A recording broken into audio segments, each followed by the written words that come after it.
Selamat pagi Indonesia. Ya, selamat bertemu kembali di dalam diskusi kita. Lagi diskusi teman-teman kita ya tadi malam. Khususnya yang diangkat dalam ini adalah yang menarik itu adalah mengenai Pak Sandiaga Uno. Ya di sini yang menjadi adalah Pak Sandiaga Uno itu bergabung dengan P3 ya. Ya jadi teman-teman saya melihat, loh Sandiaga Uno ini gimana sih orang ini, katanya gitu ya. Saya bilang, loh ya enggak apa-apa, saya bilang enggak kok loncat-loncat gitu. Loh ya beliaunya itu berkeinginan menjadi mungkin ya cawapres ya, namanya orang kan enggak kan boleh kan ya.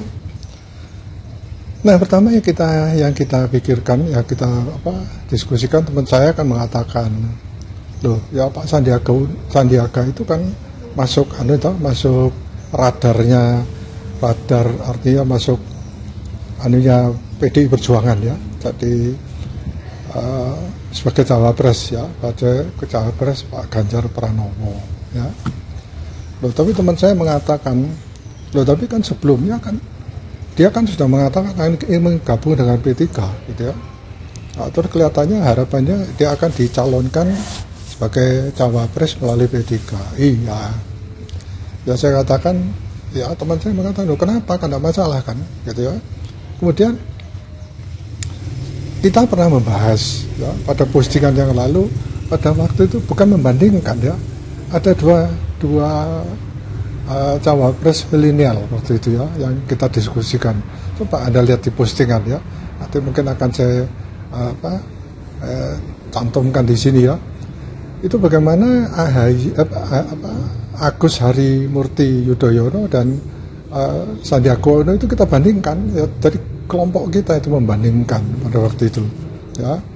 Nah, kebetulan kita membandingkan kok dua-duanya masuk dalam radarnya PDI ya, PDI Perjuangan mengenai cawapres itu ya.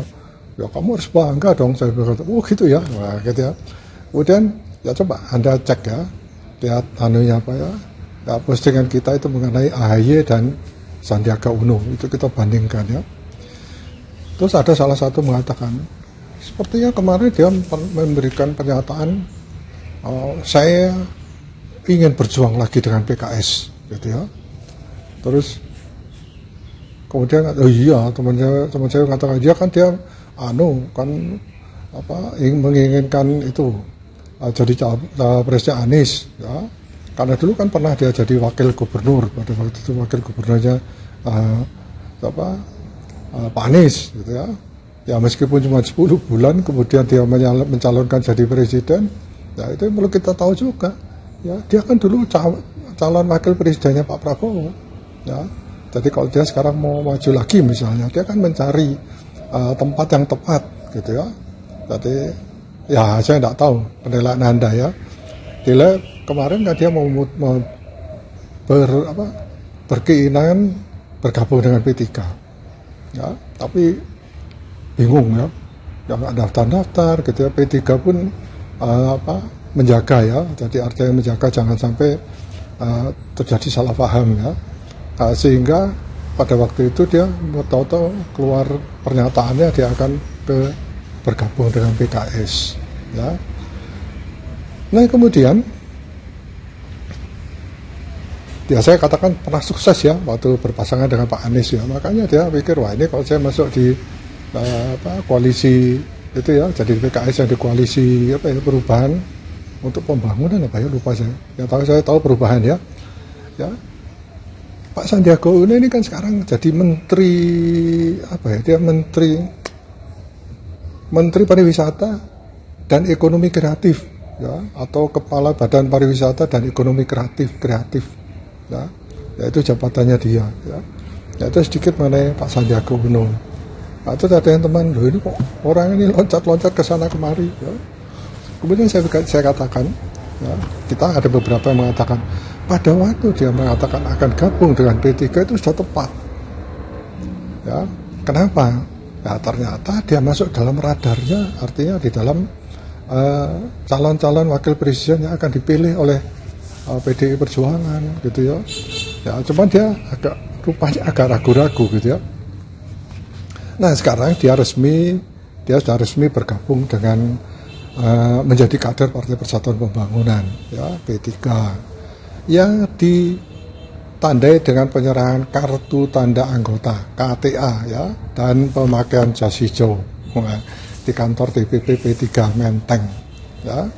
Jadi rupanya dia sudah bertekad memutuskan ya, meskipun mungkin memutuskannya berdasarkan pengumuman dari PDI Perjuangan bahwa dia masuk dalam radar untuk cawapresnya Ganjar ya. Nah, sekarang ketua umum P3 itu PLT ya, PLT ketua umum P3 ya, Muhammad Mardiono mengatakan ya, setelah resmi bergabung, Sandiaga Uno akan mendapatkan tugas berat. Wah, ini ya, kalau ngomongnya kayak gini menunjukkan bahwa dia suka sekali ya P3 itu Pak Sandiaga bergabung ya.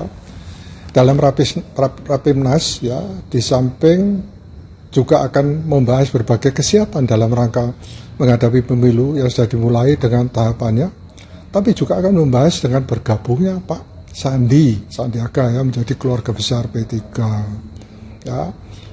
Wah, ini Pak Sandi ini harus kita kasih tugas yang berat gitu ya. Ini saya senang ya sampai keluar suatu pernyataan seperti itu ya. Ya, bukan dalam arti yang sebenarnya ya, artinya kamu itu akan menjadi petinggi mungkin gitu ya. Kemudian tugas yang diemban Pak Sandiaga ya akan dibahas dalam rapat pimpinan nasional ya P3 ya. Ada suatu waktu tertentu, mungkin kapan ya? Mungkin hari ini ya, saya lupa ya. Ya, tugas ini kata Mardiono ya lebih berat ya ketimbang rekan kader yang hadir pada waktu rapat kemarin ya. Jadi itu tugasnya Pak Sandi itu akan lebih berat, tugasnya P3 itu akan lebih berat ya. Ya, Mardiono pun mengungkapkan ya tugas Pak Sandiaga di P3 akan setara seperti dirinya. Waduh, dapat kehormatan sebenarnya itu ya. Kemudian sama dengan Ketua Majelis Pertimbangan P3 ya, Muhammad Romahur Musi ya, saya cuma tahunya Gus Romi gitu ya, yaitu ya Mbak ya, maupun Ketua Majelis Kehormatan P3 Sarkasih Nur ya, yakni mencakup Indonesia ya. Nanti Pak Sandi ya dalam rapat pimpinan nasional yang akan kita gelar ya, mungkin hari ini atau saat besok ya, Pak Sandi dimodalkan hadir untuk menerima tugas baru yang lebih berat. Lebih berat lagi ketimbang mungkin yang diemban oleh rekan-rekan P3 yang sebelumnya ya. Ini menunjukkan sebenarnya ekspresi gembira gitu ya, suka gitu ya.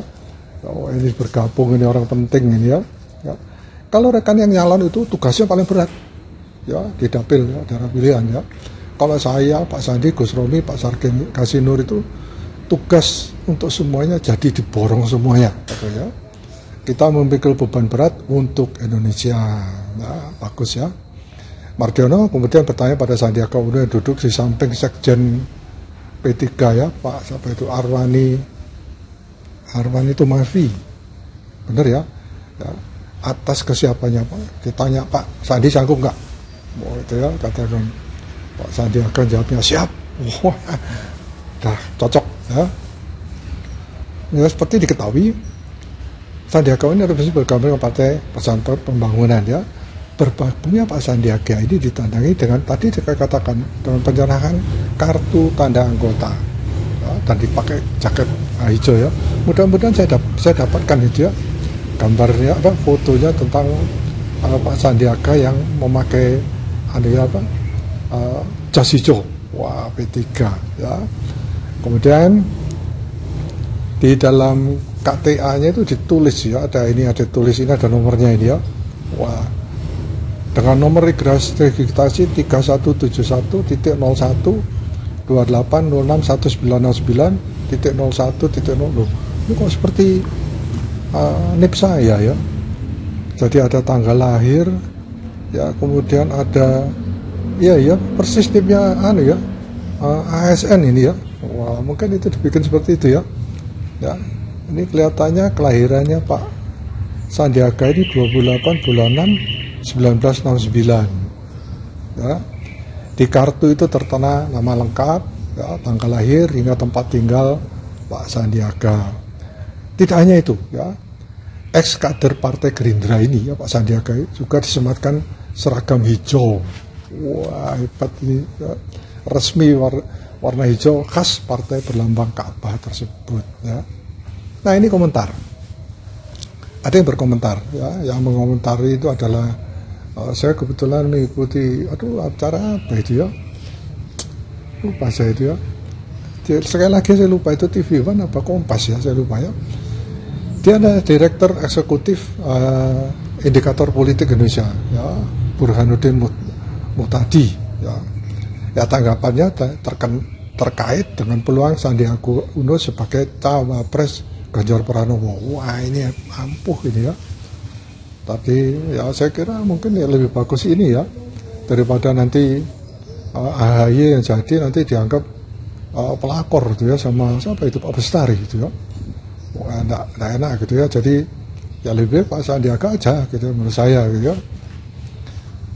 Apakah dia punya peluang ya untuk menjadi Pak Cawapres Ganjar Pranowo ya setelah dia bergabung dengan P3 ya.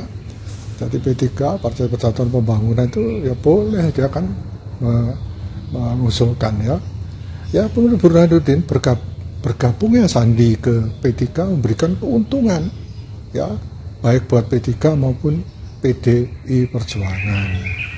Ya. PDI Perjuangan ya karena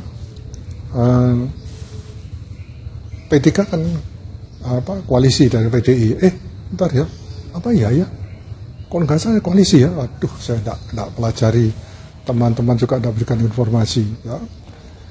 Ya kenapa ya untuk P3 itu ya, jadi bisa menaikkan elektabilitasnya katanya Burhanuddin Muhtadi ini ya, Direktur Eksekutif Indikator Politik Indonesia ya. Terutama untuk menaikkan memastikan P3 mencapai 4% presidensial threshold. Ya tentunya dua-duanya ya PDIP dan P3 diuntungkan. Cuma untuk P3 ini semacam amunisi tambahan yang luar biasa. Ya kata Burhanuddin. Nah itu komentarnya ya. Saya Kompas TV kalau tidak salah ya, di Kompas TV ya. Itu saya ingat itu ya. Kebetulan yang merekam, yang menulis itu teman saya ya. Saya cuman menonton pada waktu itu. Iya kalau tidak salah TV One, TV Kompas ya. Kemudian sementara itu ya kita lihat bagi Sandi sendiri ya peluangnya makin besar ya. Kalau diusulkan P3 sebagai cawapres bagi Pak Ganjar Pranowo di Pilpres 2024 ini ya. Mengingat Sandi merupakan sosok yang memiliki popularitas, yang populer orangnya ya. Tadi dia menteri, kemudian pernah jadi cawapresnya Pak Prabowo, kemudian ya ribut-ribut ya, jadi calon wakil gubernur sampai jadi wakil gubernur ya. Jadi memang populer ya. Karena bagaimanapun Pak Sandiaga ini bukan hanya popularitas personalnya, beliau juga punya logistik yang cukup kuat ya, kapasitas sebagai pengusaha nasional.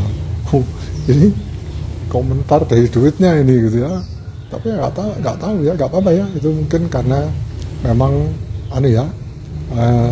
mungkin dibutuhkan ya dana untuk ya artinya itu pemenangan ya untuk kampanye dan sebagainya. Lebih lanjut ya Burhanuddin menegaskan ya meskipun peluang Pak Sandi jadi cawapres sebagai pendamping Ganjar makin besar, tapi keputusannya tetap ada di tangan Ketua Umum PDIP. Oh ya jelas dong. Ya. Tapi kan dari yang diumumkan tuh katanya 10, tapi yang saya baca berapa itu 7 atau 8 gitu ya. Ya peluangnya dia mungkin yang paling besar. Ya. yaitu Ketua Umum PDIP Ibu Megawati Soekarno Putri. Terus jangan lupa ya, menentukan cawapres itu bukan hanya P3 tapi juga PDIP. Oh gitu katanya ya. Jadi belum tentu usulan dari P3 itu terkait dengan cawapres akan dijodohkan Ganjar itu disetujui oleh Bu Mega. Ya. Nah, ada satu pernyataan dari Pak Sandiaga ya. Pak Sandiaga Uno ya, dia mengatakan siap perjuangkan ekonomi umat. Wah itu ya. Jadi dia memperjuangkan P3 ya, jadi ekonomi umat ya. Meskipun lagi-lagi kemungkinan diusulkan P3 besar, tapi kata putusnya ada di tangan Ibu Mega. Ya. Burhanuddin menilai saat ini elektabilitas Ganjar dan Prabowo masih kompetitif, artinya tetap bersaing ya. Coba dilihat posting saya yang lalu ya, mengenai bahwa Pak Ganjar dan Pak Prabowo itu saling mengejar. Ya, bahkan saya mendengar Pak Prabowo sekarang lebih tinggi. Ya. Sehingga ya untuk memenangkan Pak Ganjar itu harus mereka ya cawapres yang elektabilitasnya tinggi. Ya itu kita aja yang ngomong ya. Jadi mungkin Pak Sandiaga ini lebih tinggi elektabilitasnya daripada yang lain-lainnya.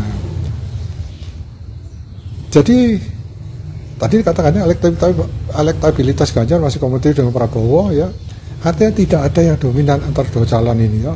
Bahkan misalnya Anies Baswedan meskipun ya Pak Anies itu meningkat ya, kedua orang ini tetap Pak Ganjar Prabowo tetap ya, saling mengejar atau mendekati sama ya.